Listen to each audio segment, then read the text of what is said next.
Hi guys! For today's mini vlog, samahan nyo kaming makikain. Ayan, birthday nga pala ni Big Brian. Ayan, ang kanyang mga bisita, nagaganda at nagagwapuhang Grade 3 SSCS. Kasama din si Kuya Natnat. Ayan, si Aling Tisay. At marami pang iba. Eto nga pala ang simple but super cute naman at kasing laki ni Kuya Brian niyang number pull apart cupcake. Bali number 12 yan, o 'di ba? Ang team natin diyan ay basketball kasi siya ay isang player ng basketball na aalog-alog. Eto nga pala ang kanyang mga handang napakasarap na Wow! keri-keri, menudo, chop suey na punong-puno at napakasarap naman. Ano ba 'to, apritadong chicken? Basta masarap yan. Tas yan, pork. Ayan, ayan na sila, nagkakainan na. Ito nga si Kuya Tisoy, busy-busy sa sinampalukang chicken.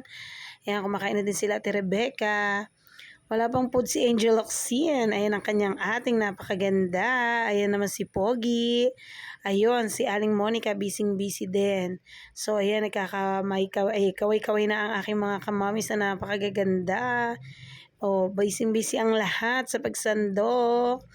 So, meron ditong dumayo. Ayan, naku, ang tagal-tagal nang hinahanap ni Aling Tisay ito. Finally, nagpapabili siya ng balon dyan. Pero sabi ko wag na balon. So ayan, bili ko daw siya ng kite. Color pink. Kay kuya naman ay kulay blue. Nanghihingi ako ng discount kay kuya. Naku, grabe, ayaw ni kuya. 60 pesos daw talaga. At ayan, si Big Brian tumaya.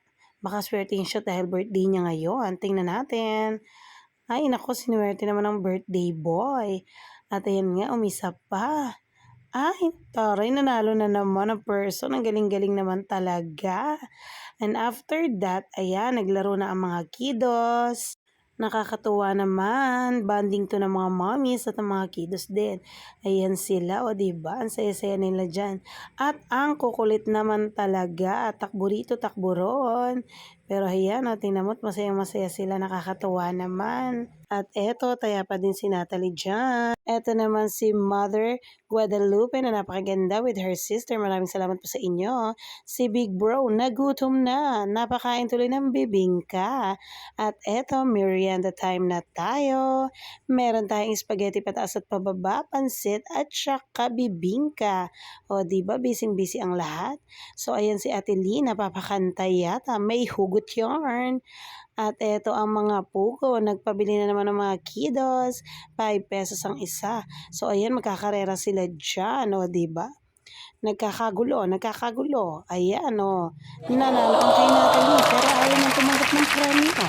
Nakakaloka naman. Sana all ganito. Please subscribe our YouTube channel. Thank you for watching, guys. Ingat kayo palagi. God bless you all. Bye-bye!